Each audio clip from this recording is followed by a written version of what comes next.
said this one traded for my first big win. Jonathan Fink on the line tonight with a pack in hand and a story that bites. Old paper, new spark, name on the card. From basement deals to a full-on start. Collected and connected, collected and connected, trading the truth.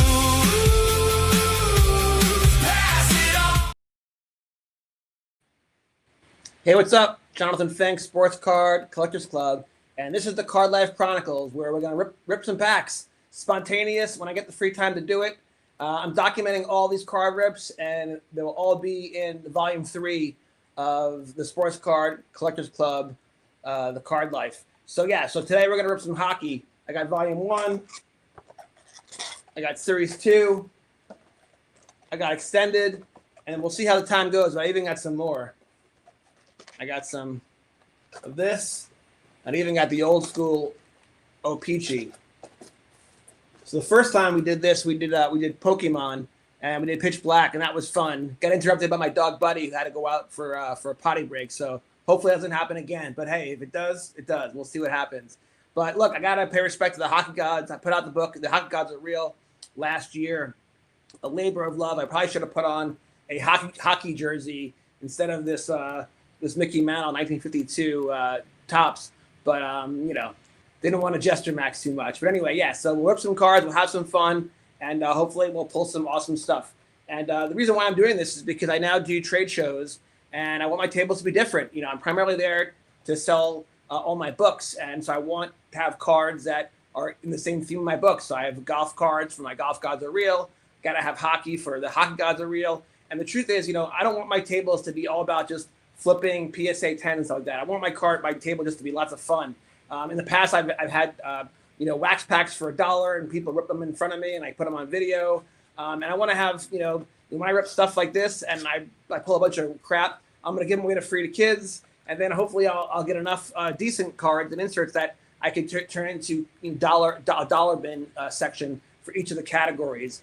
Whether it's college football or baseball, whatever it is. So that's why I'm doing this. I'm looking to really just fill up my trade table with good inventory that's in sync with what I'm trying to do as an author. So we'll have some fun today and rip some cards. I should point out that Topps Chrome Baseball dropped today, and that's a big deal in the hobby. But you know what? It's important. Look, when you're in this hobby, you spend lots of money on this hobby. I know I do. Thankfully, I get to expense it through my Polo Grounds Publishing, so it's a business expense. But either way, it's still money out of your pocket. And you can't just, it's really hard to buy every product, right? So you have to kind of pick and choose. And so I already have a ton of baseball cards, packs that I still want to rip, that I've been ripping for the old Dempsey rip sessions until now. I'm going to weave into this podcast, the Card Life Chronicles. But, for now, will I buy a blaster or two down the road? Probably. But for right now, I'm holding off. I'm just going to enjoy ripping what I have. You don't have to always buy the next big thing. There's FOMO is real, and there's no need for that. There's no need to fear missing out. In fact, that's what the internet's for. That's what YouTube's for. If you don't get some Topps Chrome today, you don't join any breaks, that's fine. But you can go online and watch other people rip packs, and that's cool too. So this is my attempt to enjoy the hobby and share it with you guys. But speaking about sharing the hobby with you guys, next Tuesday is the first episode of the Rip Sessions. So unlike my main podcast, which is every other Tuesday, I had one last night with Paulie from the Collecting and Connecting Podcast Network and the What Do You Collect podcast. So much fun. We talked, NBA Summer League. We talked NBA Top Shot. We talked Fanatics Fest. We talked the New York Knicks and the amazing playoff run and the Danhausen curse and all that stuff. But every other Tuesday, alternating with that, is the Rip Session, which is a new show, which is, instead of just me ripping packs by myself live, it's going to be a group of people. It's just like going into your local card shop and sitting at a table on Rip Night, on Topps Rip Night, and just hanging out with a bunch of friends in the hobby and ripping packs, taking turns and sharing your hits. So I will, on Tuesday, I'll send out a couple of, bat signals asking for people to DM me if they want to be on the show.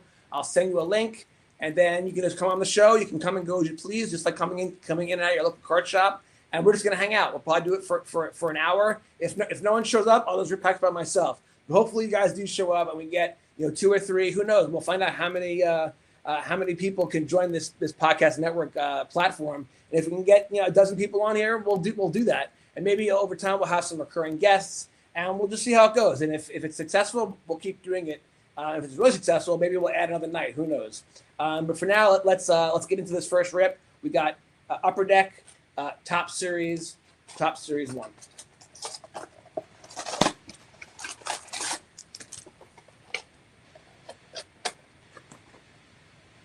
So thank you for joining me today. I really appreciate it. You know what? I've been ripping packs by myself for years, and whenever I get the leftover cards that I don't want, or they're not worthy of selling on and flipping on eBay, I'll go to the baseball card store in Overland Park, Kansas. Shout out to Jordan Neal, and Jake and Scott and the whole crew over there. I love those guys. And basically, I'll give them a shoebox. Here.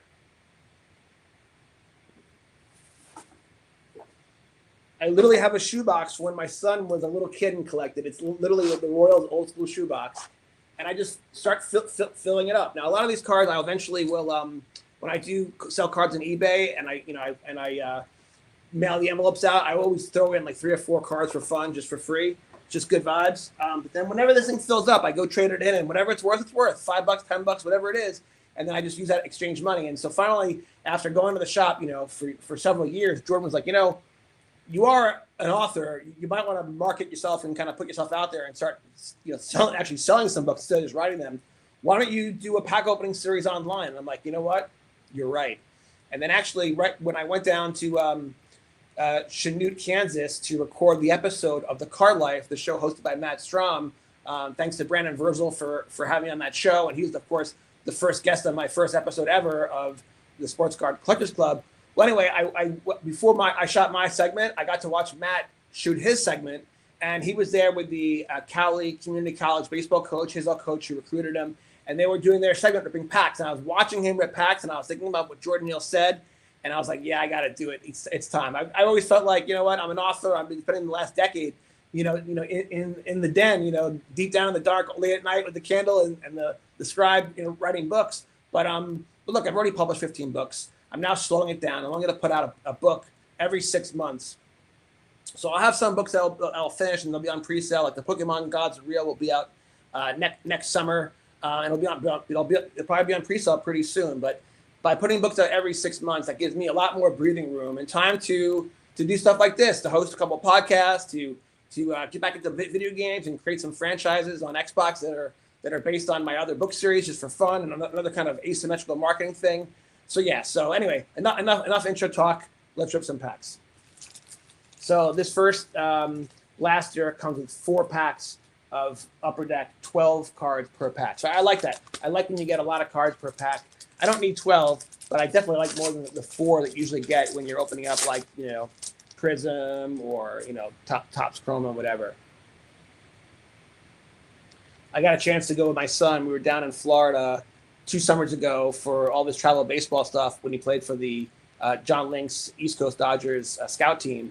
And we were in Florida for a bunch of tournaments, and one was during the Stanley Cup. So we got to go to Game 1 of the Stanley Cup with the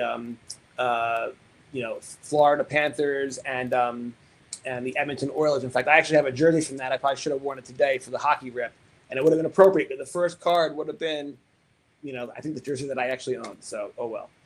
So after synchronicity, that didn't happen, but it sort of did happen, right?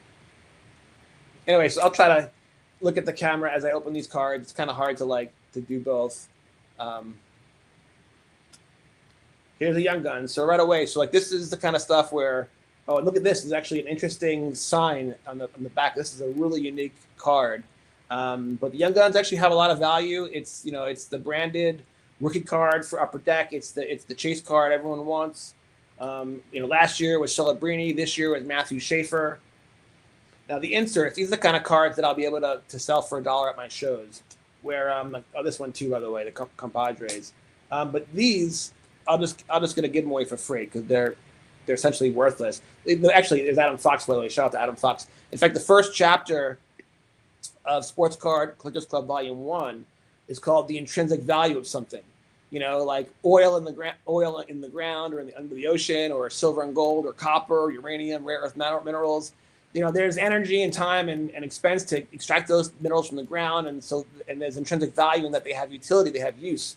There's no utility for a sports card. The intrinsic value is the cardboard, which is 15 cents. Yet I know, and you know, that a Mickey Mantle can go for 5.2 million, right? So like, it's like fine art now, right? And that's why grading has become so popular, because the hobby needs a way to authenticate, make sure things are real. There's definitely potential for fraud. But the point is, I'm going to give these cards away for free just to kids, and I'll probably just give away like maybe as many as they want, or 4 each. We'll see.